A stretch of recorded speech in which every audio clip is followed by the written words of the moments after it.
Hello, my friend. Today I will tell you another long-forgotten legend. Close your eyes and let the magic transport you to Middle-earth. Our journey begins.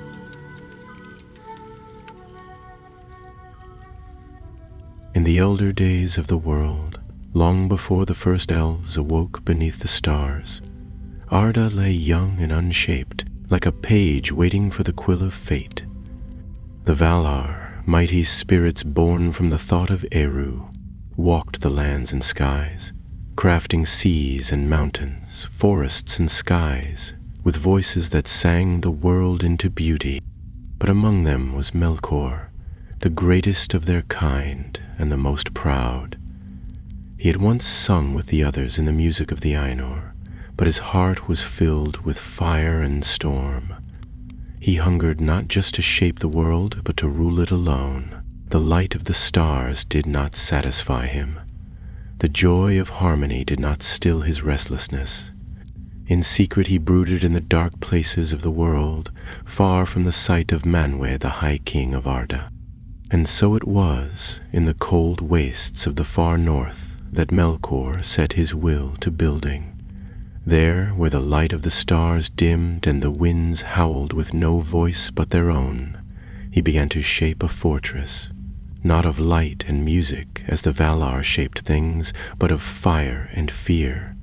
He called it Utumno, and its foundations were laid deep into the roots of the world. Fire ran in rivers through its veins, and iron bones framed its vast cavern. But Melkor did not work alone. No, he whispered through the winds and the shadows, calling to those of lesser strength but hidden pride. And one such spirit was Galdor, a Maya once of Aulif's forge. Galdor had shaped gems and stones in the light of the two lamps, and the clang of hammer on anvil had once brought him joy. Yet deep in his heart he longed not just to build, but to create something of his own, something that would bear his mark forever. When Melkor's call came, soft as smoke and sweet as molten gold, Galdor listened. "They the serf on you can rule."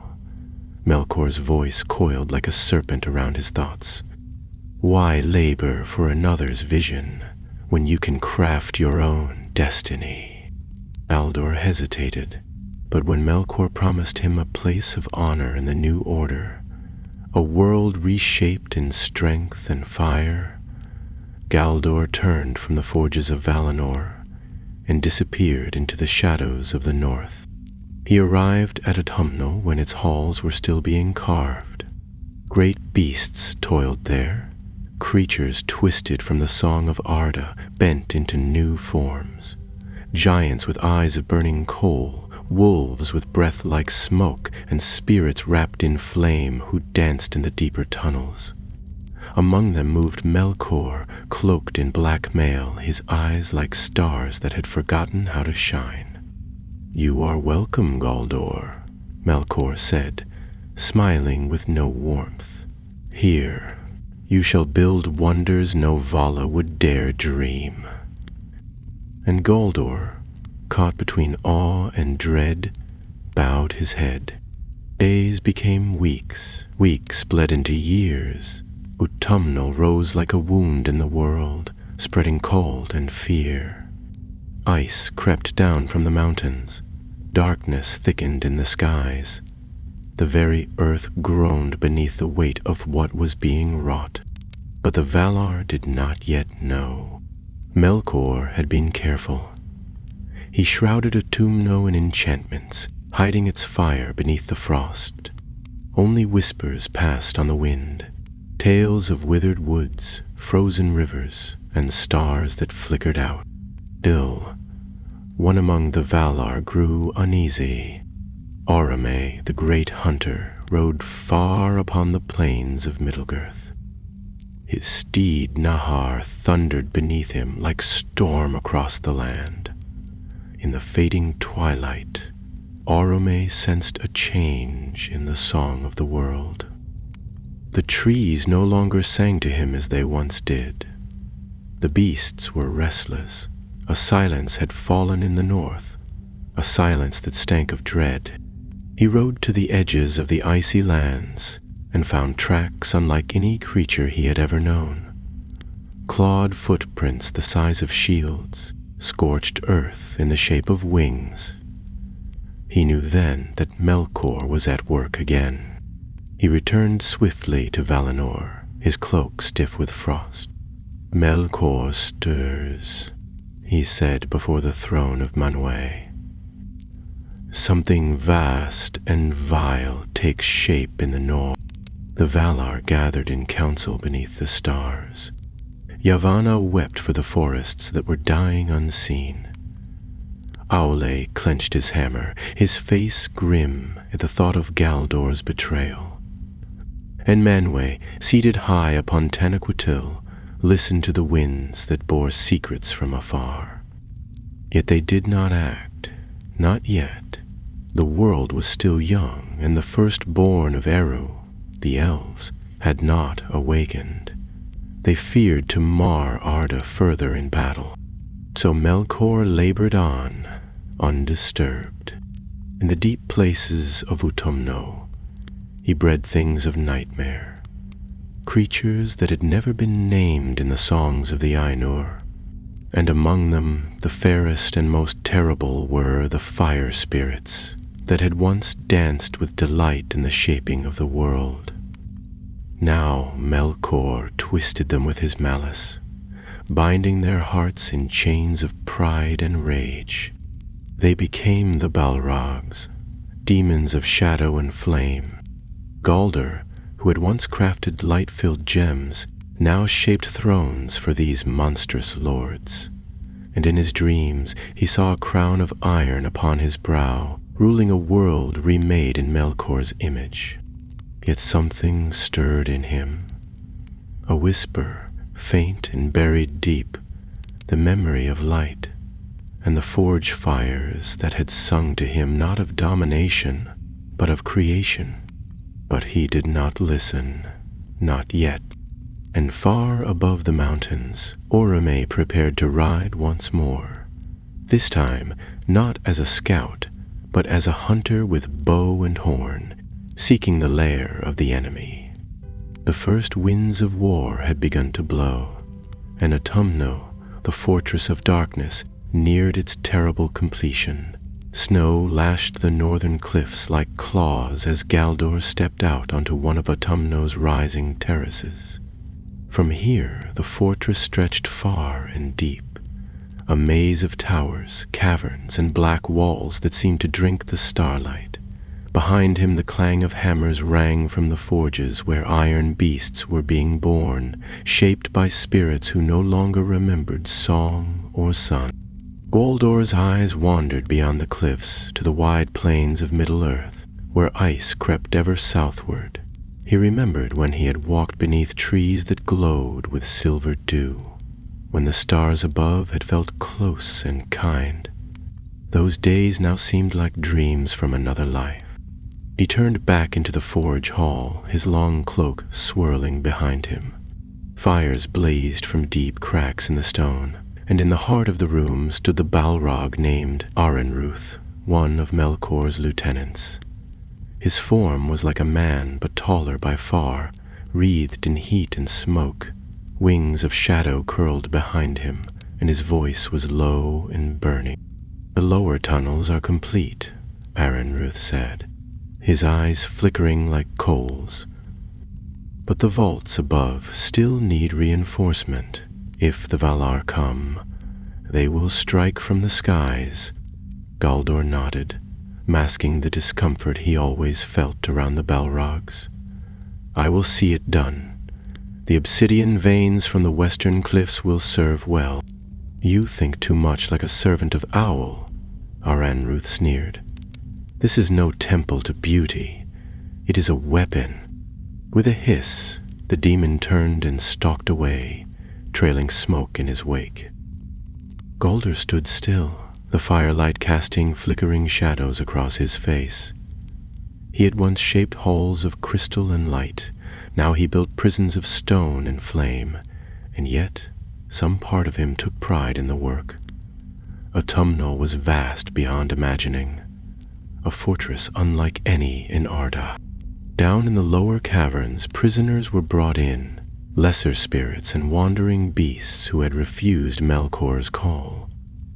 Galdor passed them often, chained or encased in stone, and their eyes followed him in silence. One such prisoner was a Maya named Elumir, who had once sung with the stars. She had been caught trying to flee north with warnings for the Valar.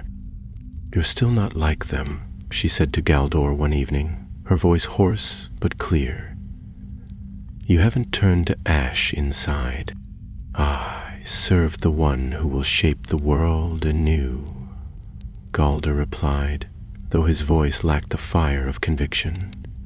"There will be order, strength. The Valar delay and debate. Melkor acts." Ilumir laughed, bitter and low. "He consumes, that is all." He left her there, but her words followed him like a chill that even the forges couldn't warm away. In the weeks that followed, the pace of work quickened. Melkor returned from long absences in the outer dark, bringing strange and terrible things. Spirits that whispered in forgotten tongues, stones that bled black smoke, and icy winds that carried no scent. Galdor watched as Melkor wove them into Utumno's foundation. And then, without warning, Orome came. The hunter rode from the south, swift and silent. Nahar's hooves struck sparks upon the ice as he crossed the thresholds of shadow. He did not sound his horn, he did not call aloud. He came alone, seeking proof of Melkor's evil, and what he found surpassed even his darkest fears. From a high ridge, Orome saw the smoke pouring from Utumno's vents. He heard the cries of twisted things echoing in the deep. He glimpsed towers that scraped the clouds, and creatures that prowled the walls with burning eyes. It was enough. He turned and rode for Valinor. But Melkor had seen him. From his black throne, deep within Utumno, Melkor watched the hunter vanish into the night. He rose with a slow and terrible grace, his iron crown glinting in the firelight. "The time has come," he said. "Let the world know fear." He summoned the Balrogs. They gathered in the great hall, their forms barely held in shape by will alone. Flames licked the walls, and the air grew thick with smoke. "We ride," Melkor declared. "Let Orome flee.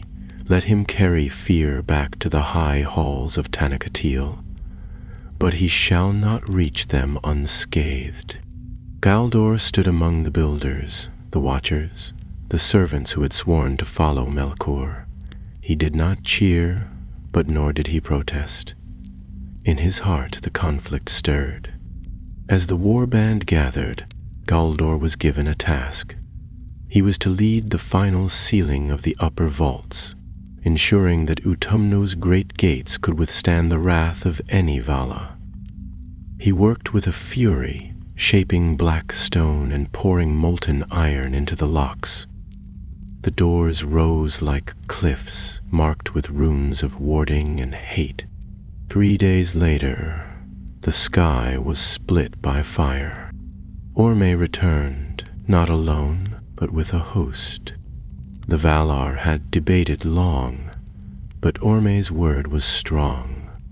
Tulkas the mighty strode forth in joy.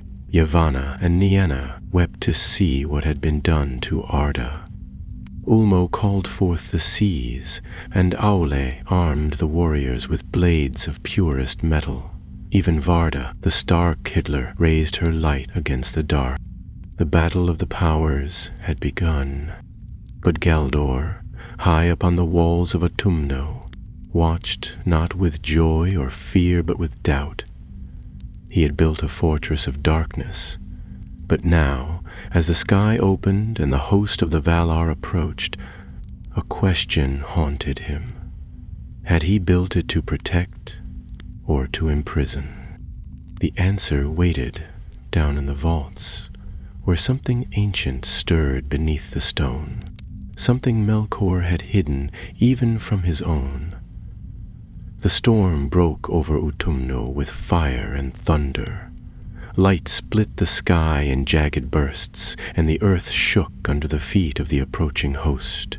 From the towers, Galdor saw them, tall figures robed in light, riding swift as wind, their banners glowing even in the dark. At their head rode Orme, his horn blazing like a new star. Behind him came Tolkien, golden-haired and laughing as he ran, wielding no weapon but his fists. The earth cracked where he stepped. Melkor stood atop the great gate of Utumno, watching with eyes that burned like black suns. The wind tugged at his dark cloak, but he did not move. Around him gathered the Balrogs, silent and watchful, their forms wreathed in shadow. There was no fear among them, only rage and hunger. "Let them come," Melkor said, his voice low but strong. "Let them see what I have made." Galdor stood nearby, hands still blackened from the forges, the weight of the key to the vault gates heavy on his belt. The gate he had built loomed behind them, its vast surface carved with twisted runes and symbols of power. It was the strongest of all Utumno's defenses, a seal against the might of the Valar themselves. Yet Galdor felt no pride as he looked upon it now. Far below, the Valar halted. Orome raised his hand, and his voice rang out across the plain, carried by the winds. "Melkor, black foe of the world, come forth. No longer shall you hide in shadow. Arda will not suffer your ruin." There was a pause, a silence that seemed to stretch forever. Then Melkor raised both arms, and the ground shuddered. A horn sounded from deep within Utumno, and the gate swung wide. From the darkness beyond came a tide of creatures, wolves larger than horses, winged shapes with talons of iron, and fire spirits who screamed as they flew. The Battle of Utumno had begun. Galdor remained on the wall, watching in silence. The night became chaos. Lightning and flame lit the sky as the Valar met the storm. Tulkas leapt into the fray, striking down beasts with every blow. Orme's arrows flew like stars, piercing wings and eyes. Ulmo summoned floods to sweep away Melkor's war beasts, and Auli's crafted warriors held the lines with shields of stone. But for every beast struck down, two more seemed to take its place. Utumno had bred an army in secret, and now it poured forth in fury. Then, from the highest tower, a bell rang once, deep and dreadful. Galdor turned and saw Erenruth descending the steps, his wings spread wide. "To the vaults," he growled. "The time has come to wake it." Galdor frowned. "Wake what?" Erenruth did not answer. He was already gone, plunging into the fortress depths. Without understanding why, Galdor followed. The lower vaults of Utumno were not built for light. They twisted like roots through the bones of the mountains, their walls slick with frost and soot. Galdor passed rooms where forges still burned, though no hands worked them. He descended past halls filled with cages, their prisoners long vanished or silent. At last he reached the lowest vault, a great hollow chamber sealed with ancient iron.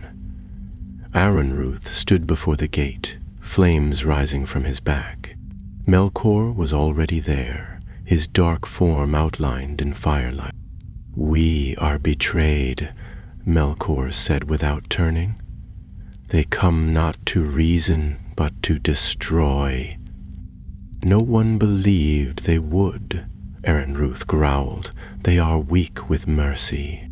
"But they have come in force," Melkor said, "and so we answer in kind." He turned to Galdor then, and for a moment all Galdor saw was shadow. "Open it." Galdor froze. The key at his belt seemed to burn with cold. "What is inside?" he asked.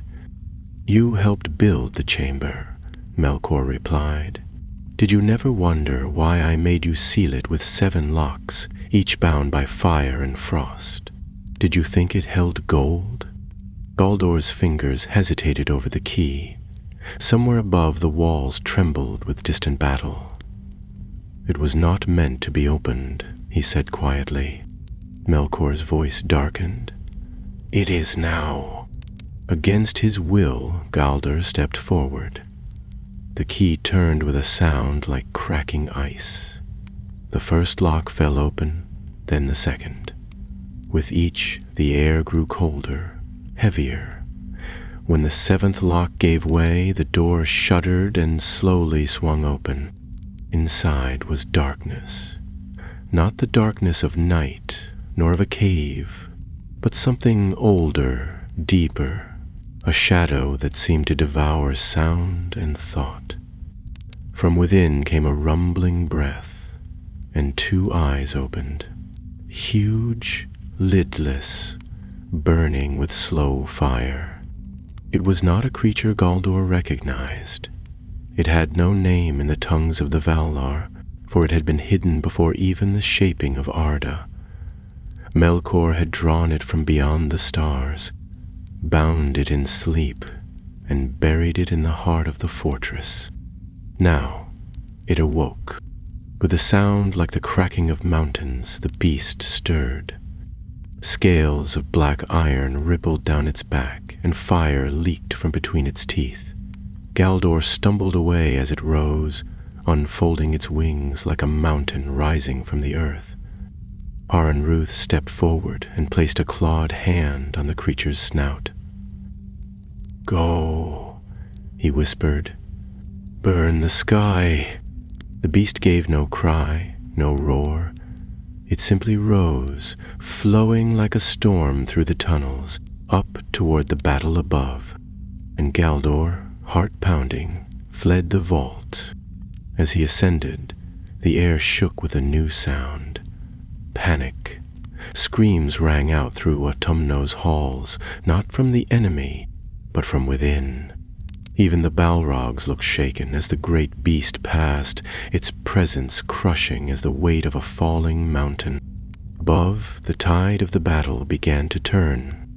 The Valar had been strong, their light had driven back the dark. But now, the sky itself burned as the nameless creature tore through it, leaving fire and ruin in its wake. From the wall, Galdor saw the Valar recoil. Orome's horn faltered. Tulkas staggered beneath the beast's wrath. Ulmo raised waves to shield his kin, but even water turned to steam before the creature's breath. Galdor fell to his knees, his eyes wide. He had built the gate that held that thing. He had forged the locks. He had opened them, and he began to wonder if he had doomed the world. The skies above Utumno had turned to flame. Great plumes of fire and shadow boiled upward as the nameless beast took to the air, a monstrous shape streaking across the stars like a second, terrible sun. Galdor stood on the blackened ramparts, gripping the stone with white-knuckled hands as wind and heat surged past him. The battle below had changed. What had once seemed a sure victory for the Valar now teetered on the edge of disaster. Tulkas, though mighty, had been driven back by the storm of flame. Orome's horn no longer sang.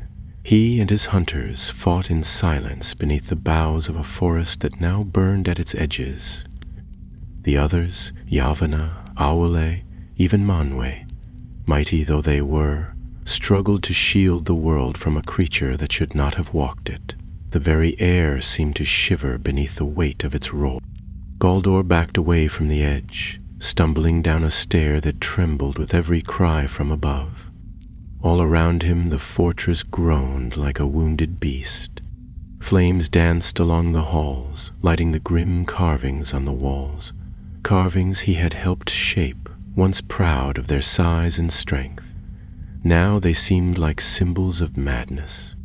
He reached the forge halls and found them nearly abandoned. Smoke poured in through cracks in the walls, and tools lay scattered where smiths had fled. The clang of hammers had fallen silent.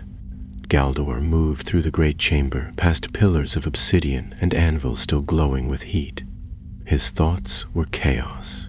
He had believed in Melkor's vision, a world reshaped, perfected, ordered by strength. But the thing he had released was not order, it was ruin. Far below, a great crash shook the fortress. Stones split like wood beneath the footfall of the beast, and somewhere in the dark, a scream was cut short. Galdor paused at the foot of the stairs that led deeper into the heart of Utumno. There was a choice to be made now, one that could not be undone. He turned and made his way toward the central spire. The tower rose through the very heart of the fortress, a black spear of stone that pierced the sky. At its top was Melkor's seat of power, a hall ringed with thrones carved for the lords of flame and ice, and a great window that overlooked the lands of Middle-earth. He passed sentries who no longer questioned his presence. The fortress was in motion, its full strength unleashed. No one looked twice at Galdor now. He climbed the spiral steps, his hand trailing along the cold wall, and tried to quiet the storm within him. When he reached the upper chamber, Melkor stood with his back to him, gazing through the window at the ruin below. The dark crown upon his head shimmered with threads of silver lightning, and his cloak, clasped at the throat with a gem of night, seemed woven from smoke itself. "You came," Melkor said without turning. "I wondered if you would." Galdor stepped forward slowly. "The creature, what is it?" Melkor's voice was quiet, almost gentle. "A gift from the dark beyond Arda. I called it when the world was still being sung. It slept, waiting for the moment of need. You have done well, Galdor. Without your skill, it would still lie buried. It's destroying everything," Galdor said, "even the fortress." "It is strength," Melkor replied, "and strength cares nothing for stone and walls.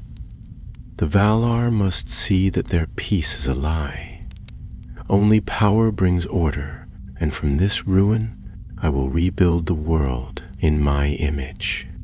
Galdor hesitated. For a moment, he saw again the light of the two lamps, the joy of creation, the songs of the forges. He had left those things behind for the promise of something greater. But now he wondered if he had traded firelight for wildfire, if what he had built was not a throne of power, but a pyre. "There must be another way," he said. Melkor finally turned, and his eyes were like twin pits of endless night. "There is no other way," he said. "You are mine, Galdor. You made your choice the day you turned from Aule's halls. I didn't know what I was choosing." "You chose freedom," Melkor said sharply.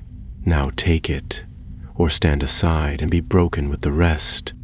The wind howled beyond the tower, and below the beast screamed again. Galdor took a step back. His heart was pounding, but the fire that had once burned bright with creation now felt like ice in his veins. He looked once more at the window, at the world beyond, a world of forests and rivers, of stars and peace, and he made his choice. "I will not build for you any longer." Melkor's gaze turned colder. "Then you will be unmade." But Galdor had already turned and fled. Down the tower steps he ran, faster than he had ever moved before. Behind him, the walls cracked and the stones groaned as Melkor's wrath stirred. Yet he did not stop. He raced past fleeing servants and shattered halls, past the forges where the fires now roared without control. He made for the vaults once more. Elumir was still there. Her prison had been damaged by the tremors. One of the iron bars bent wide. She looked up as he entered, her eyes wide with disbelief. "Galdor? I made a mistake," he said, breathless. "We don't have much time." Together they fled the prison vaults. Galdor led her through twisting corridors, avoiding the main halls where the Balrogs moved in fury. They passed broken statues, fallen beams, and walls that leaked smoke and dust. Utumno was beginning to collapse beneath its own weight. As they climbed, a voice rang out across the fortress. Melkor's voice, magnified by power and rage. "All who stand against me shall fall. No one leaves." But Galdor and Elumir were already at the gates. They reached the great outer door he had sealed and later unsealed. Flames danced along its edges, and the sky beyond was red with fire and battle. Galdor raised his hand and placed it upon the final lock.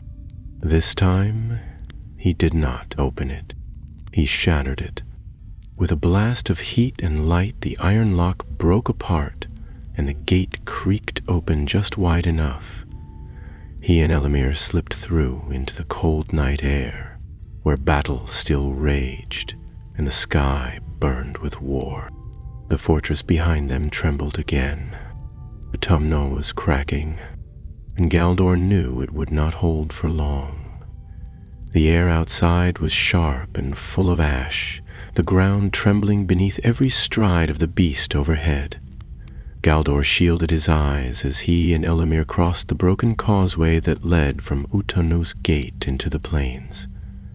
The sky above them was filled with smoke and fire, but also light, brilliant, blinding light that flared as the Valar fought back against the spreading darkness. In the distance, Orom's horn had begun to sound again.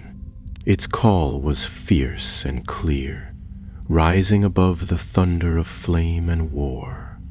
Galdor felt its echo in his chest like a second heartbeat, urging him forward. Elumir stumbled beside him, her legs weak after so long in chains, and he steadied her with one arm, keeping his gaze fixed on the half-forgivable lines of the battle ahead. They had not gone far when the ground cracked beneath them. A wide crevice tore across their path, spewing steam and smoke. From its depths rose a creature of shadow, lean and long-limbed, its eyes glowing green in the murk. It hissed and sprang forward, claws outstretched, but before it could land, a shaft of silver light struck it through the chest. Galdor turned to see Orme approaching on horseback, his bow already nocked with another arrow.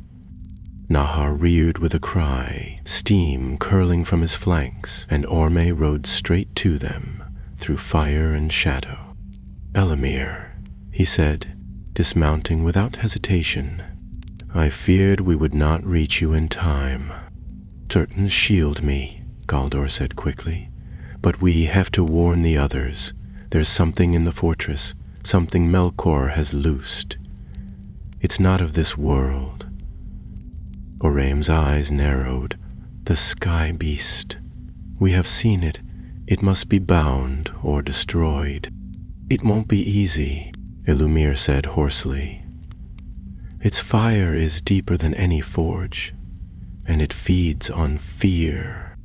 Orme turned back to the battlefield, where the creature wheeled above the flames, striking at the host of the Valar like a storm given wings. "Then we must strike at its master," he said. "Melkor thinks his fortress will shield him, but Utumno shall fall." He mounted again and reached down for Elumir's hand. "Ride with me. Galdor, follow if you can." Galdor watched them disappear into the firelit gloom before turning toward the battlefield on foot. He had no steed, no weapon, and no armor, but he felt no fear now, only purpose. What he had helped build must now be brought down. He passed through the fringes of the battle, where Owl's stone guardians clashed with iron beasts, and Yavanna's vines coiled around wolves of smoke, crushing them with root and thorn. The air was thick with cries and roars, with the clash of blade and claw, but Galdor moved swiftly through it all, slipping between the chaos unnoticed. His goal was not the field, but the tower. If Melkor still ruled the fortress, he would be there, surrounded by flame and fury, commanding the battle from its heart. And if Galdor could reach him, if he could disrupt the power that fed the beast above, it might yet be turned. Inside Utumno, the fortress had begun to rot. Walls buckled, and the ceiling wept molten tears. Galdor moved through smoke-choked halls, climbing once more toward the spire. The sounds of battle outside became muffled, replaced by a low, deep pulse, like the heartbeat of a dying beast. He reached the tower doors and found them broken. Something had passed through recently, something large and terrible. The stones were scorched, and the air smelled of lightning. Galdor stepped over the rubble and entered the great hall. Melkor stood alone beneath the shattered roof, his cloak torn, his crown askew. The window behind him had been blasted open, and the wind shrieked through the opening like a thing in pain. The great throne of black iron had split down the center. Yet Melkor remained, his eyes glowing with fury. "You return again," he said, his voice quiet but full of contempt. "Will you beg for forgiveness, or ask to be unmade quickly?" Galdor stepped forward slowly, steady despite the fire crackling at the edges of the hall. "You've lost," he said. "The Valar are coming. Orme rides with your prisoners. The gates are broken. The sky burns with your defeat." Melkor's mouth twisted into a smile, but there was no joy in it. "Thou, do you think I need this fortress? I have woken things older than mountains. They will serve me beyond this place. The world cannot be healed now. It can only be ruled." "You're wrong," Galdor said, "and you always were." He reached into his belt and drew the crystal hammerhead he had once forged in the service of Aule, long hidden and long forgotten. It was no blade, no weapon of war, but a tool of making, still bound with runes of light, and it burned with power still. Melkor laughed when he saw it. "A hammer? Against me? It's not for breaking," Galdor said. "It's for shaping." Then he struck the floor. The hammerhead sang with ancient magic, a note of pure harmony that rang through the tower like a bell. The stones beneath Melkor's feet cracked and shuddered, the black walls groaned. Light spread from the place where the hammer struck, chasing back the shadow. Melkor howled and staggered, clutching at the air as if the light itself burned him. But before he could strike back, the tower groaned louder, and a section of the wall collapsed in a cloud of ash and flame. Aram burst through the breach, his cloak streaming behind him. His blade gleamed with the light of the stars, and his eyes blazed with wrath. "Melkor," he roared, "your reign ends here." With a cry that shook the mountains, he charged, and Melkor met him in a clash of fire and fury. Galdor fell back, shielding his face as the hall exploded with power. Blades of shadow met light, and the world around them seemed to vanish into smoke and noise. He stumbled down the stairs, out of the tower, as the battle raged within. But he had done what he had come to do. He had broken the silence of the dark. As he emerged into the open again, the beast in the sky gave a shriek, not of triumph, but of confusion. It faltered in the air as if the power that had driven it was beginning to fade. The fire around its wings flickered. High above, Varda raised her hands and a new light sprang into the sky, a beacon brighter than any star. The beast turned toward it, screaming in rage, but the light did not dim. It only grew stronger. And below, Orome and Melkor still battled in the crumbling heart of Utumno. The tower groaned as though alive, its wounded walls heaving under the strain of the battle raging within. Galdor stumbled away from the ruined gate, coughing on dust and ash. The ground lurched beneath his feet, cracked by the force of powers that no stone could long contain. Behind him, the high chamber echoed with crashes like falling stars. Orome and Melkor had vanished behind a veil of shadow and searing light, and every heartbeat sounded like the toll of a bell marking the end of an age. He made his way through the outer corridors, eyes watering from smoke and heat. Around him, the fortress of Utumno was coming apart. Beams once carved with pride and care had split open, spilling fire and rubble. The frost that had clung to the inner walls had melted into torrents, rushing in streams that steamed on the scorched stone. Galdor felt the magic unravel, the dark bindings that had once held, and still, overhead, the great beast circled. It had once moved with purpose, with fury. Now it moved like a creature lost. Its wings beat the air in wild sweeps, and its fiery breath came in ragged bursts. Galdor looked up as it passed, blocking out the stars, and felt a strange twist of pity for the thing. Whatever it had been, Melkor had broken it just as he had broken everything else. The creature had never been free. It was a weapon, nothing more. He hurried onward and reached a ledge overlooking the plain. What had once been a frozen waste now writhed with battle. Great wounds had been carved into the land. Vast trenches smoked where rivers once flowed, and hills had been flattened under the feet of giants. Yet through the ruin the light of the Valar held strong. The host of the west had not faltered. He saw Tulkas still fighting with fists like falling boulders, driving back twisted creatures with roaring laughter. Ulmo stood like a tide risen to war, his cloak of waters spinning into whips that lashed fire into steam. Even Yavanna, gentle guardian of growing things, had taken form like a walking forest, her branches striking with silent power. And above all of them, Varda's light blazed like a second dawn. Galdor descended the broken slope toward the battlefield, shielding his eyes from the glare. As he reached the base of the ridge, he saw Elamir again, her silver hair now streaked with soot and blood, her staff glowing faintly with runes of protection. She stood beside a group of Maiar who had taken up arms. Many were wounded, but none fled. He called out to her, and she turned at once. Relief crossed her face, but it vanished quickly as the sky shrieked with a new cry. The beast had turned toward the tower again. "It's coming back," she said. "Melkor's power must still hold it."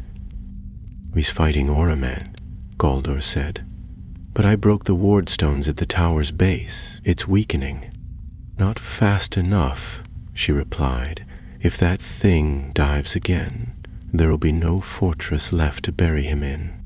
Even as she spoke, the creature began to descend. Its wings folded slightly, and its massive form dropped like a blazing meteor toward Utumno. The ground shook beneath the force of its flight. Galdor felt the tremor in his bones. Then, suddenly, another light split the sky. Not the cold fire of the beast, nor the starry brilliance of Varda, but something golden, full of music. From the south came a new shape, a figure cloaked in radiance, riding a chariot drawn by light itself. The music of the Ainur seemed to resound from every hoofbeat. Manwe, Lord of the Air, had come at last. With a gesture he raised his hand, and winds surged up from the world's edge. They met the creature mid-dive, striking it with such force that its course faltered. It screamed and veered, wings thrashing against the rising storm. Manwe's voice followed, speaking in the language of the stars, words older than flame. The beast roared in fury, turning upon the Sky Lord with fire and wrath. But Manwe was not alone. Varda raised her voice in answer, and a net of light spread across the heavens. The creature crashed against it, clawing and burning, yet the net held. Bit by bit, the wind stripped away the fire. The beast's shadow thrall began to fray. Down below, Galdor felt the change. The heat lessened, the pressure in the air eased. Elamir stepped forward, lifting her staff high, and chanted words of binding in the ancient tongue. All around the battlefield, the Valar and their host joined in a song not of battle but of return, calling the world back from the edge. But within the fortress, something had changed. A cry rang out, deeper than thunder, more dreadful than anything that had come before. The ground cracked open in a wide line stretching from the tower to the northern wall. Flames burst upward, and a figure emerged. Melkor, no longer cloaked in illusion. His true form blazed with dark majesty, crowned in shadow and fury. Chains of burning metal hung from his wrists, and his eyes were the color of hatred.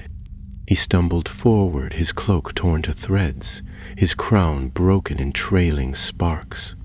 Orome followed, his blade slick with black flame, his face grim and set. Behind them, the top of the tower groaned and fell. The spire split and crumbled, its stones crashing down into the depths from which it had risen. Melkor turned his gaze toward the sky and screamed. The creature still fought the net, its cries growing weaker. He raised one arm and called to it, not with words but with power. For a moment the beast stilled, then it turned. With a last shriek it dove again, this time not toward Utumno, but toward Melkor himself. Galdor's heart froze. The creature was no longer being commanded. It was coming home. Melkor stood tall, his arms wide, as if to embrace the monster he had summoned. But the beast did not slow. It struck the earth where he stood, and the impact tore the land open. Fire erupted in a column that reached the clouds. The fortress split from its base, and a sound like the world's end echoed through the northern wastes. When the flames died down, there was silence. The battlefield froze. Where once stood Melkor and the beast, now there was only a crater, deep, black, and smoking. No figure rose from it. No roar echoed. The fortress had been torn in half, and its master with it. Then, slowly, the sky began to clear, the wind eased, the stars returned, one by one to their places. And Galdor fell to his knees, not from pain, but from relief. It was over. For a long time no one spoke. The air was heavy with silence, as if the land itself had drawn a breath and dared not let it go. Smoke drifted in lazy trails from the broken earth, and the wind which had shrieked and howled for days on end had stilled to a quiet sigh. Galdor remained kneeling on the edge of the ruined slope, eyes fixed on the smoking crater where Melkor had fallen. The fire had gone out, yet he could still feel its heat clinging to the stones beneath him, a lingering reminder of the power that had nearly destroyed them all. Around him, the host of the Valar began to move again. Tulkas rose from the battlefield, his golden hair matted with soot, and made his way toward the ruins with heavy steps. Yavanna stood tall and silent, her cloak of leaves burned and torn, but her eyes watching the scorched horizon. Varda lowered her hands, and the last threads of the net of light faded from the sky. The stars above twinkled faintly, pale and shaken. Galdor didn't notice Elamir approaching until she knelt beside him and placed a hand on his shoulder. Her fingers were warm, despite the cold that crept in around them, and she looked at him not with triumph, but with understanding. "You did what none of us dared," she said quietly. "You turned back. I nearly didn't," he replied, his voice rough with ash and regret. "I thought I was building something better, stronger." "You were," she said gently, "but not for him." He looked down at the cracked earth beneath them and said nothing more. In the hours that followed, the Valar gathered at the edge of the ruined fortress. The halls of Utumno had collapsed in upon themselves, buried under stone and ash, the towers shattered, the gates torn from their hinges. Aule strode through the ruins with a grim expression, searching for any remnants that might pose a danger. Ulmo summoned waters from deep within the earth to quench the last of the fires. The air grew cooler, and slowly the land began to still. When the sun rose, pale and weak through a veil of smoke, it shone over a changed world. The ice had melted from the northern wastes, and the snow that once coated the hills had been scorched away. Galdor watched the horizon and wondered what would grow there now. What kind of world would rise from the ashes of the one they had nearly lost? Later, the Valar held council upon a wide plain of blackened stone. Manwë stood in the center, his robes scorched and torn, but his bearing as calm and commanding as ever. The others gathered around him: Orome, Yavanna, Tulkas, Varda, Ulmo, and Aule, all wearied by the struggle yet unbowed. "Melkor is gone," Manwë said at last. "For a time." "Cannot be destroyed," Ulmo added, his deep voice rippling like waves upon a shore. "Not in this world. But he has been broken." "Will rise again," said Varda, "but he will not catch us sleeping." "And Utumno?" asked Orma. "What is left of it must be buried. Nothing should remain." All nodded in agreement. "I will seal the roots, the tunnels, the vaults, even the stone will forget the shape it once held." "And the beast?" Elamir asked from where she stood near the edge of the circle. "The thing he summoned from beyond?" There was a long silence. Then Manwë said, "It has vanished. Whether it was destroyed or returned to the void, we cannot say, but it is gone, for now." The council ended, and the work of cleansing began. The ruins of Utumno were sealed, its caverns collapsed by Aule's will and buried beneath layers of stone and earth.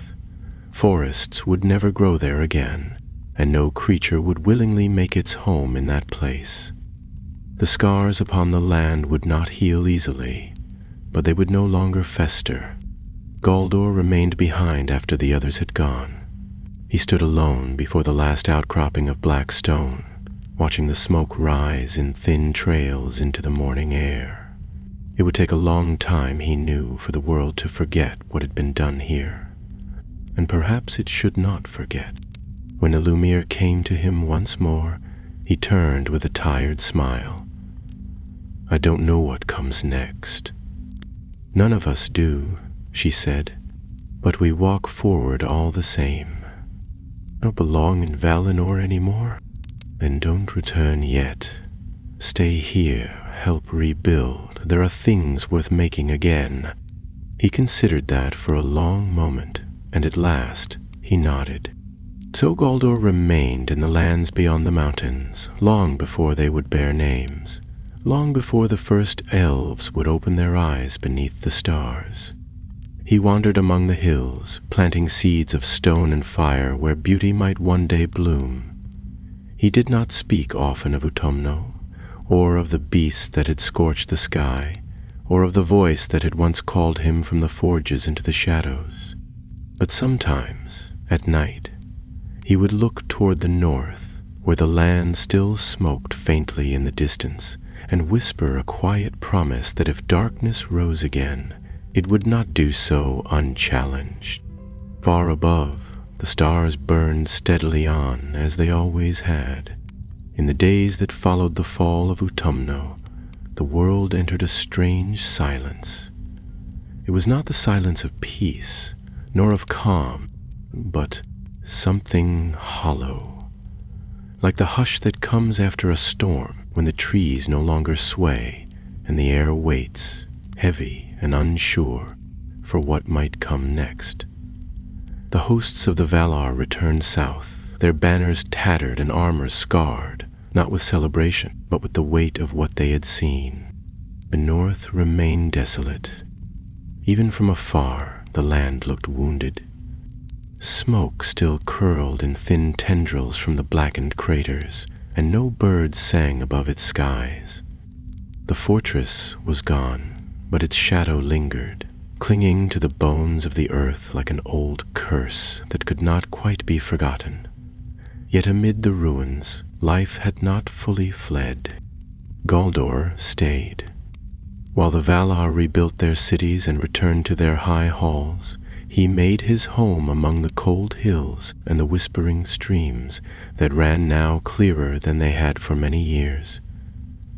He did not raise walls or towers. He did not carve stone with grand visions or chant spells to reshape the land. He simply wandered. Where fire had scorched the grass, he planted roots. Where rocks had cracked, he mended them with tools of his own making. Small ones made of honest metal and guided by patient hand. He saw no need to rush. Time flowed differently in the early days of Arda. Seasons shifted without the weight of years, and though the sun had not yet risen in the world, the stars grew brighter, casting silver upon the lands like fine dust. And beneath them, Galdor worked. At first, he was alone. Few dared come so near the place where Melkor had fallen. Even spirits of great strength feared the lingering breath of the dark. But in time others found their way to him, wandering Maiar who had survived the war, beasts that had fled the fire and were now uncertain, even trees that moved in slow, thoughtful ways as though testing the soil before committing their roots. They did not speak as the Valar spoke, but Galdor understood them. He knew the quiet language of things being made again. One evening, as he sat beside a stream threading its way through the cracked stones, he heard soft footsteps behind him. He turned and saw Elamir once more, her staff slung across her back, her silver cloak dulled by long travel. "I wondered if you'd gone to Valinor," he said. "I did," she replied, lowering herself beside him with a sigh. "But it didn't feel like home anymore." They sat in silence for a while, watching the stars move above them. Then she asked, "Do you still dream of it?" He didn't need to ask what she meant. "Sometimes, not always in nightmares. Sometimes it's only the forge halls or the way the towers rose. But sometimes I see the thing I woke, and I can't breathe." She nodded slowly. "I still see the vaults, the chains, the faces of those who didn't escape. I think it'll always be with us," Galdor said. "What we did, what we saw, well, that doesn't mean we have to live in it forever." They talked long into the night. She told him of how Valinor was changing, how the trees still stood in glory, how Varda's light was stronger now, how Tulkas had returned to laughter and Aule to his crafting. But she also spoke of doubt, of whispered fears that Melkor might not be truly gone, that something in the world had shifted beyond repair. The Valar were wise, but they were not blind to the marks left behind, and so she had come back, not to fight, but to listen, to watch, to see what the world was becoming without waiting for songs to declare it so. Together they wandered. Years passed. The land healed slowly, as all wounded things do when tended with care. Where once smoke had risen from broken stone, grasses began to grow again. Trees took root in places thought barren. Even the wind, which had long carried only the scent of ash, began to smell of green things and rain. Galdor taught those who came to him how to shape stone gently, how to speak to iron so that it bent with honor rather than cruelty. Elamir, when she stayed, would teach songs of binding and peace, chants to soothe old places where anger still lingered. They never built a kingdom, nor declared a rule, but those who traveled near the north and dared to speak the ancient names would often find shelter where they least expected it. A warm fire, a voice in the dark, a hidden path made safe. But peace, even in the youngest days of the world, is never unbroken. One morning, Galdor woke to a sound he had not heard in many long years. It was faint, barely more than a whisper on the wind, but it sent a chill through his spine. It was a horn, far off, low and slow. He stood quickly, his hands clenched before he even knew why. Elamir emerged from the grove nearby, her expression grim. "You heard it," she said. "I did. It wasn't Orma." "No," she agreed. "It came from the north." They climbed a ridge together, one of the high places that overlooked the stretch of land where Utumno had once stood. The morning was cold but clear, and from that height they could see the remains of the black plains stretching out before them. There, in the far distance, smoke was rising once more. It wasn't the dark, roiling smoke of fire or war. It was thin, curling, like breath in winter, but it moved with purpose, and beneath it a flicker of light. Not red, not gold. Blue, pale as frost. Elamir's voice was barely a whisper. "Something stirs." Galdor stared at the rising smoke, memories stirring in the depths of his mind like embers reigniting. He had buried those halls. He had sealed them with stone and song. Yet the earth did not forget so easily. "I'll go," he said. "Not alone." "No," he agreed. "Not this time." They turned back from the ridge, already gathering what they would need. The world had been quiet for many years, and the scars had healed, but the darkness had deep roots, and even a buried fortress, if left unwatched, could still remember how to breathe. By midday, the smoke had faded, but the sky above the north had taken on a pale, unnatural hue, as though some great veil hung between the world and the stars. Galdor stood beneath the spreading limbs of a silver-barked tree, binding a coil of rope to his pack with steady hands. He moved with the quiet determination of someone who knew there was no turning back. Around him, the glade was silent. No bird sang, no insect stirred, and even the breeze seemed to hold its breath. Elamir approached, with her cloak drawn tight and a small satchel slung across her shoulder. Her face was calm, but her eyes held the same unease that had settled over Galdor since the horn had sounded. Without needing to speak, they both knew that what waited in the north would not be the ruins they remembered. They did not ride. The land between the hill country and the shadowed wastes was uneven, scattered with deep rifts and hidden marshes left behind by the fall of Utumno. Even after so many years, the ground was not stable. Too many things had passed beneath its surface. Fire, roots, forgotten tunnels.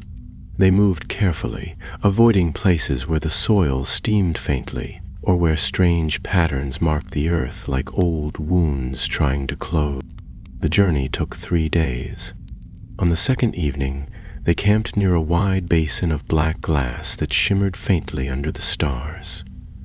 The ground around it was cold, though the air was mild. Galdor did not sleep easily, and when he did, he dreamt of voices. He couldn't make out what they said, only that they came from below, rising through stone like mist.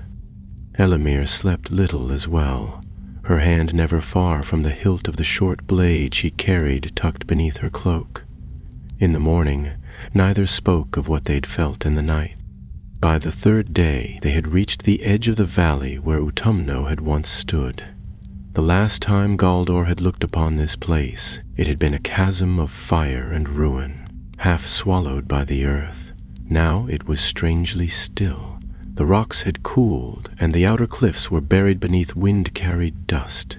Yet something had shifted. The cracks that had once split the plain had narrowed, closed like wounds scabbed over. New ridges had formed, natural in appearance but too perfect in their arcs and angles. The land had reshaped itself, not with healing but with purpose.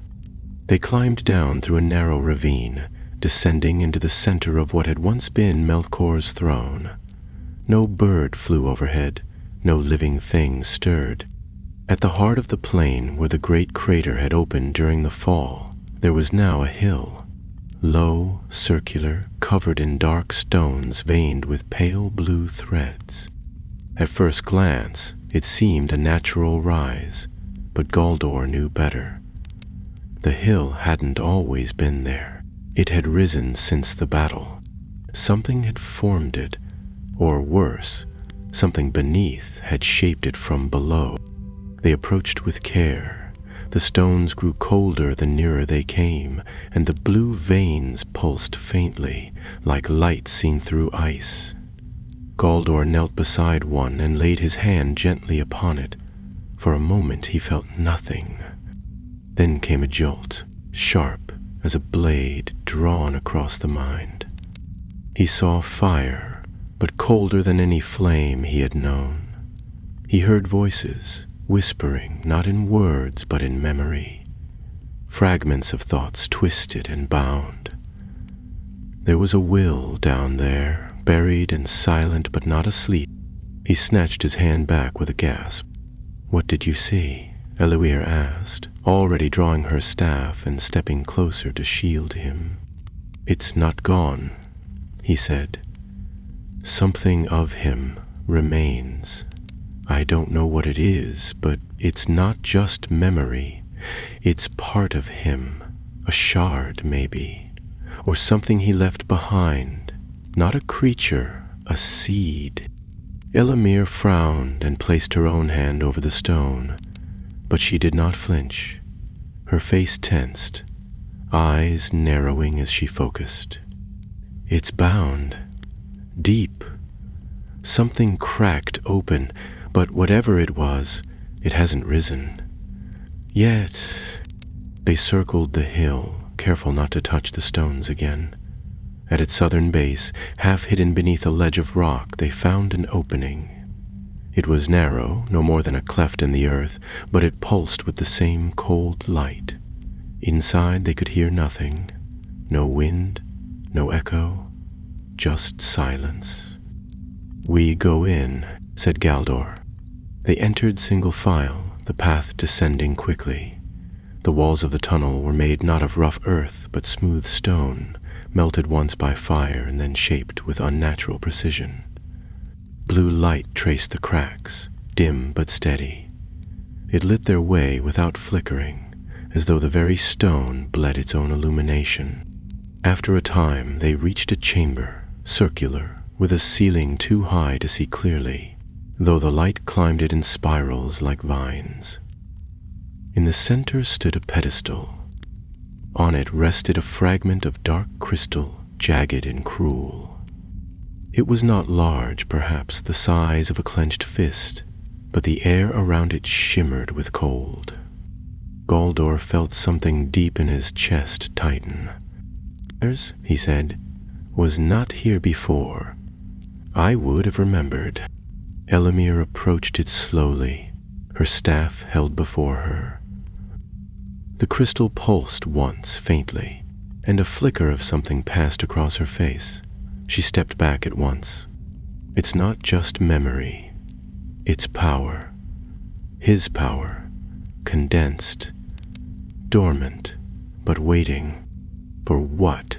Galdor asked, though he thought he already knew the answer. "For someone to find it, someone to take it." He turned to the chamber, scanning the walls, and saw marks, fresh ones, not made by fire or time, but by tools, picks, scrapers. Someone had been here recently. "Elamir," he said quietly, "we're not the first." And at that moment, from somewhere beyond the chamber, deeper within the tunnels, came the unmistakable sound of footsteps, slow, deliberate, and not made by any beast. Galdor extinguished the light with a whispered word. Darkness returned, but the crystal continued to pulse, casting blue shadows over the stone. The footsteps grew louder. Someone, or something, was coming. The footsteps echoed steadily from beyond the passage, rhythmic and calm, as though whoever or whatever approached had no fear of what lay ahead. Galdor pressed his back against the wall, every muscle tight with alertness, while Elamir moved swiftly but quietly to the side of the pedestal, keeping the crystal within sight, yet staying just beyond its cold glow. The chamber held its breath. The strange light from the stone didn't flicker or dim. It pulsed steadily, like a heartbeat in time with something ancient and wrong. Galdor reached slowly for the hilt of the narrow blade hidden beneath his cloak. He had not used it in years, preferring the tools of the forge to those of battle, but his hand remembered the weight. He didn't draw it. Not yet. He had no desire to fight in this place, not unless it was the only path left. Elamir touched 2 fingers to the runes carved along her staff, muttering a word under her breath, too softly for even Galdor to hear. The steps came closer, then stopped just outside the chamber. Silence followed. For a long moment there was nothing. No movement, no breath, no sound. But the weight of presence was undeniable, as if something stood just out of sight, deciding whether to reveal itself. And a voice spoke. It was low and soft, like the rustling of leaves before a storm, but with a weight behind it that felt old and heavy. "I wondered who would come first," it said, "the betrayer or the witness." Galdor's heart thudded. He glanced at Elamir, but she gave no sign of recognition. He stepped forward slowly, blade still sheathed, and spoke clearly, though his throat felt dry. "Who are you?" The figure stepped into the light, and the crystal's glow deepened, casting long shadows up the chamber walls. The stranger was tall, cloaked in black robes that shimmered faintly with silver thread. His face was pale, narrow, and too smooth, almost like carved ivory, though his eyes were hidden beneath the shadow of a deep hood. He carried no visible weapon, but Galdor had lived long enough to know when he stood in the presence of power. "I am one who remembers," the figure said. "One who remained when the rest turned away." "You were in Utumno?" Elamir asked sharply. "During the war?" "I was not a soldier. I was not a beast. I was a voice in the dark, a whisper in the stone. I served, as many did, but not as you imagine." Galdor stepped between him and the crystal. Did you come for that? The hooded figure tilted his head slightly. It is not a thing one simply comes for. That, he pointed with a single long finger, is the last breath of Melkor's will, condensed in fire, buried in frost, sealed by his own hand when he knew he might fall. It is not a weapon, it is a seed. Goldor's voice was grim. We guessed as much, and we won't let it take root. Won't you? The stranger said softly. Even now it speaks to you. Even now you feel it. You who helped build his throne. You who opened the vault. The words hit Galdor like a slap. He took a step back without meaning to, but Elimir stepped forward at once, her staff raised, the runes along its length flaring. Chiz turned from that path. She said, He has done more to heal this land than anyone left breathing. And if you mean to claim that stone, you'll face both of us.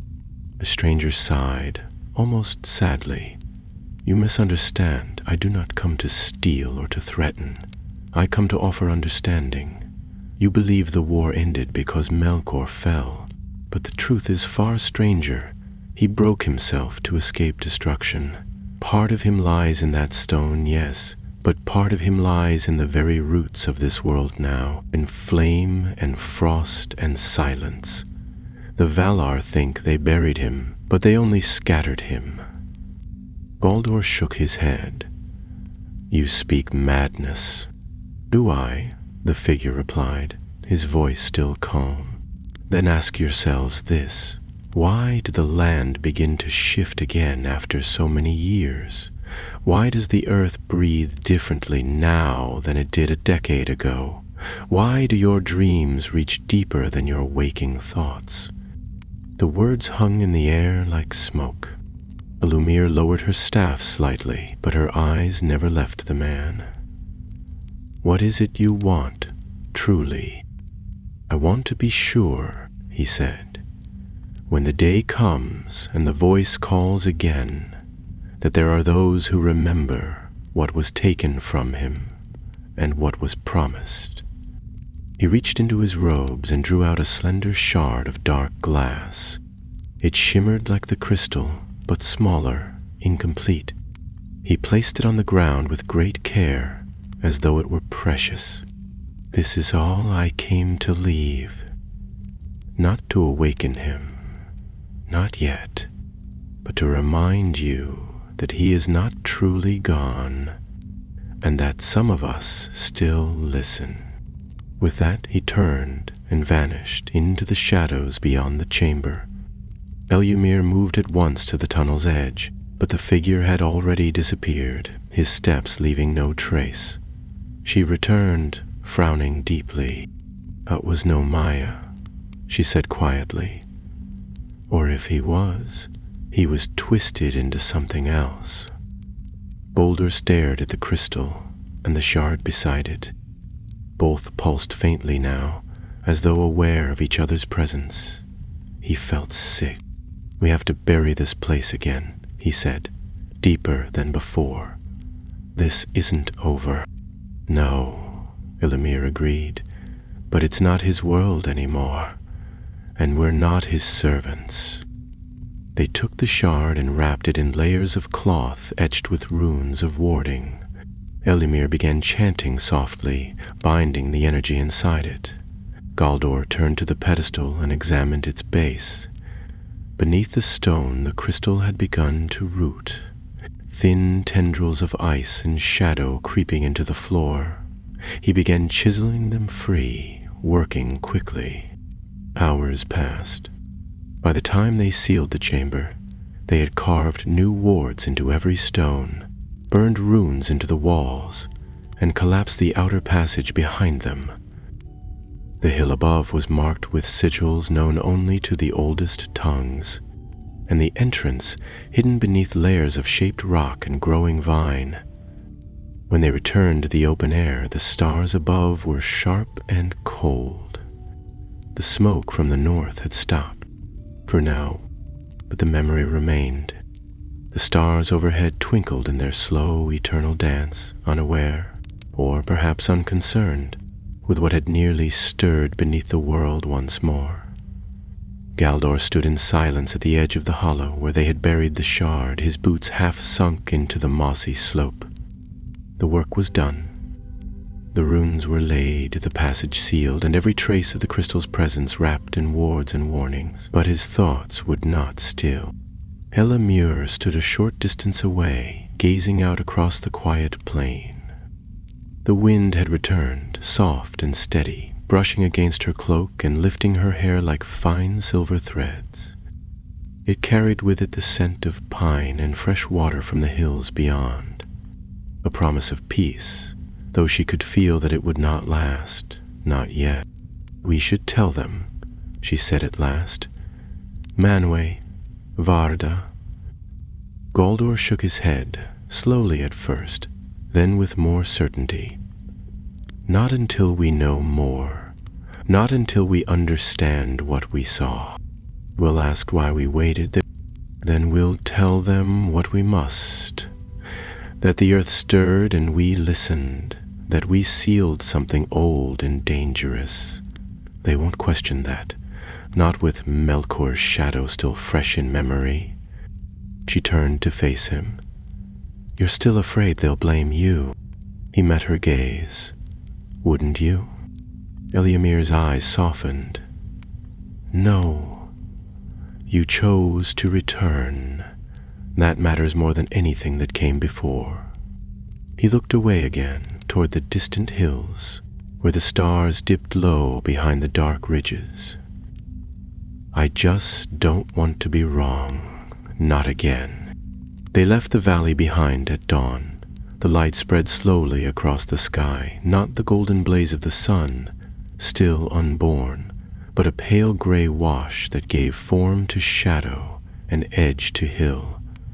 In the absence of the sun, the stars remained visible a while longer, until at last even they faded, and the world stood between night and day. It was in that quiet, an Ebed hour, that Galdor felt something stir, not in the ground, but in himself. It was not fear nor certainty, but the slow bloom of resolve. The days ahead would be uncertain.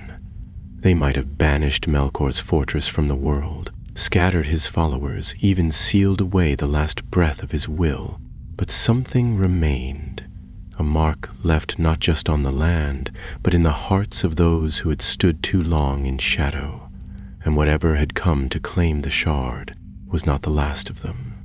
For a time they traveled in silence.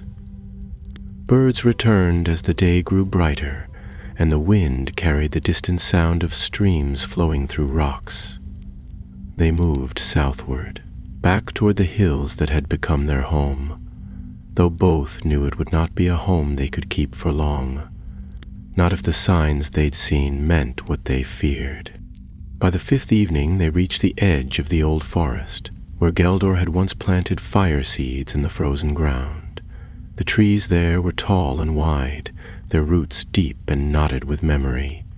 The air smelled of bark and damp leaves, and soft lights danced in the branches, strange drifting things, like the first hints of the sun that would one day rise. That night they lit no fire. Elamir sat beneath a tree, her legs tucked beneath her, staff across her knees. Galdor sat nearby, carving quiet lines into a flat piece of stone. Neither of them had spoken much that day, but there was no need. There was peace in shared silence, an understanding that needed no words. But as the stars returned, bright and sharp above the forest canopy, Galdor finally broke the quiet. "If he scattered himself," he said, "then this won't be the last." "No," Eldamir agreed, "but it means something, that his strength is broken. If he's in pieces, then he's afraid, or wounded, was never afraid of death." "No," she said, "but he feared defeat." and that's what he tasted.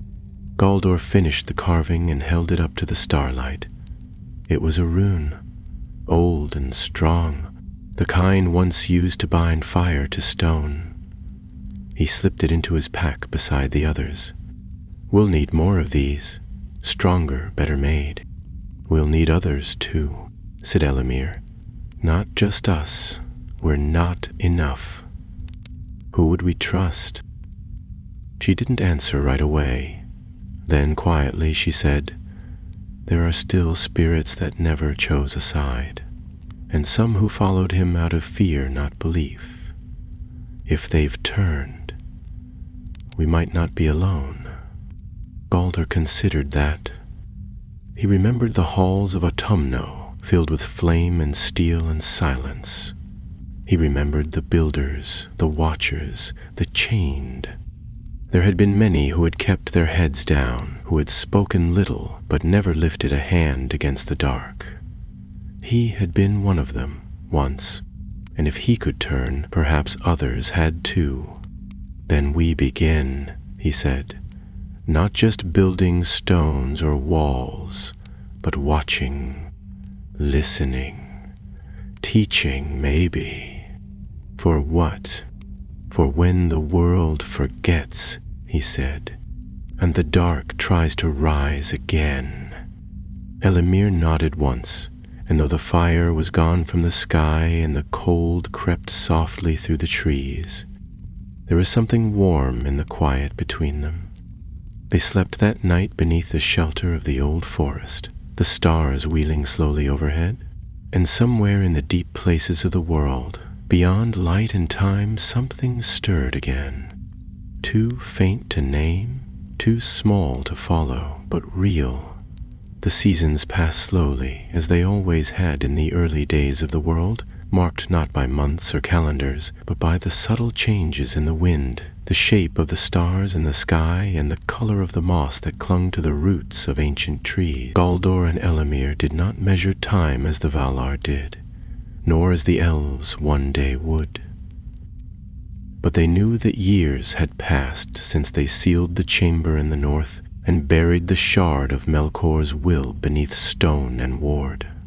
They had not returned to that place, not once, but they had not forgotten it either. Together they built no city, no tower, no fortress. Their hall was a circle of stone in the forest's heart, with a roof of woven branches and walls shaped by magic and patient hands. The trees grew thick around it, protective and watchful, and the beasts that once roamed the northern plains now walked the woods in peace. Yet it was no sanctuary of sleep. It was a watchpost. Those who came to them did not arrive by chance. Some were Maiar, wandering after the battle and unsure of their place. Others were strange beings, quiet and cautious, touched by the shadow but not claimed by it. And a few were neither spirit nor beast nor wholly of the world, new things, born from the meeting of song and silence, drawn by the change in the land. Galdor did not judge them. He welcomed any who carried no malice and who were willing to listen. They taught what they could, how to craft with care, how to bind and ward, how to watch the world with open eyes. Not all stayed. Some left after a season. Others remained for years. One became a guardian of the western hills, another a maker of stars for the lake's surface, and one, tall, hooded, and solemn, wandered the land collecting fragments of stories, promising to remember what others would one day forget. Though the world remained quiet, they never stopped listening. And one evening, long after the day had dimmed and the stars had begun to gather, a message came. It arrived not on paper, nor in words, but in wind, an ancient breeze that carried with it the scent of salt and storm. Elumir lifted her head first, pausing mid-step on the forest path, her hand tightening around her staff. "Do you hear it?" she asked softly. Galdor turned, and he did. The wind was not like the forest's breath or the soft exhale of the hills. It was older, heavier, and wrapped in memory. He recognized it from the battlefield, from the heights of Tanaquail, and from the first time he had ever looked upon Manwë. "A summons," he said, already turning toward the clearing. By the time they reached the edge of the forest, the sky had changed. The stars were brighter, and a great light hovered above the southern horizon, soft and slow-moving, like a ship made of flame. It was no fire, but the light of the Valar, and it marked a call, not to war, but to council. In the days that followed, Galdor and Elamir traveled far beyond the lands they had watched, to the green hills of the west and the wide plains that would one day bear names in the songs of elves. At last they came to Valinor, where the trees still shone with gold and silver, and the air was filled with the music of creation. There, in the Ring of Doom, beneath the stars and the mingled light, the Valar sat in silence, their eyes turned toward the two who approached. Manwë stood at the center, his presence still and vast, and when he spoke, his voice carried like wind across water. "You have walked far and long in silence," he said, "but we have felt the stirring." Varda, seated beside him, added, "The land remembers, even when the stars forget." They were not accused, they were not questioned. Instead, they were listened to. Galdor spoke of the chamber, the crystal, the hooded figure, and the whispers that had never quite gone silent. Elamir told of the runes they had carved, the power they had sealed, and the dreams that had not faded with the dawn. When they finished, there was silence again. Then Yavanna rose. "The world is not only shaped by light," she said. "It is strengthened by those who endure shadow and return." Owl nodded. "Stone remembers the hand that shaped it. Galdar shaped much and unmade more." Ulmo, who had said nothing throughout, simply lifted his gaze toward the north. "Then we must prepare, not for war, but for vigilance."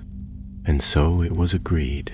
A new order would be formed, not an army, not a court, but a memory, scattered like seeds across Arda.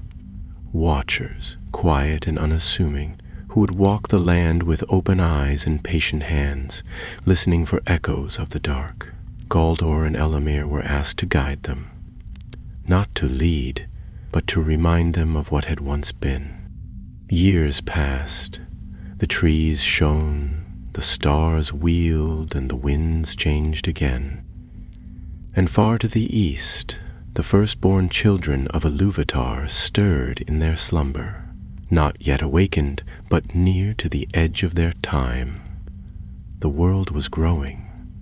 It would know joy and sorrow, and stories beyond counting. And beneath the hills, in places sealed and buried, the last fragments of the first darkness waited, not with strength, not yet with voice, but with the patience of stone. But they were not alone, for where shadow waited, so too did those who remembered.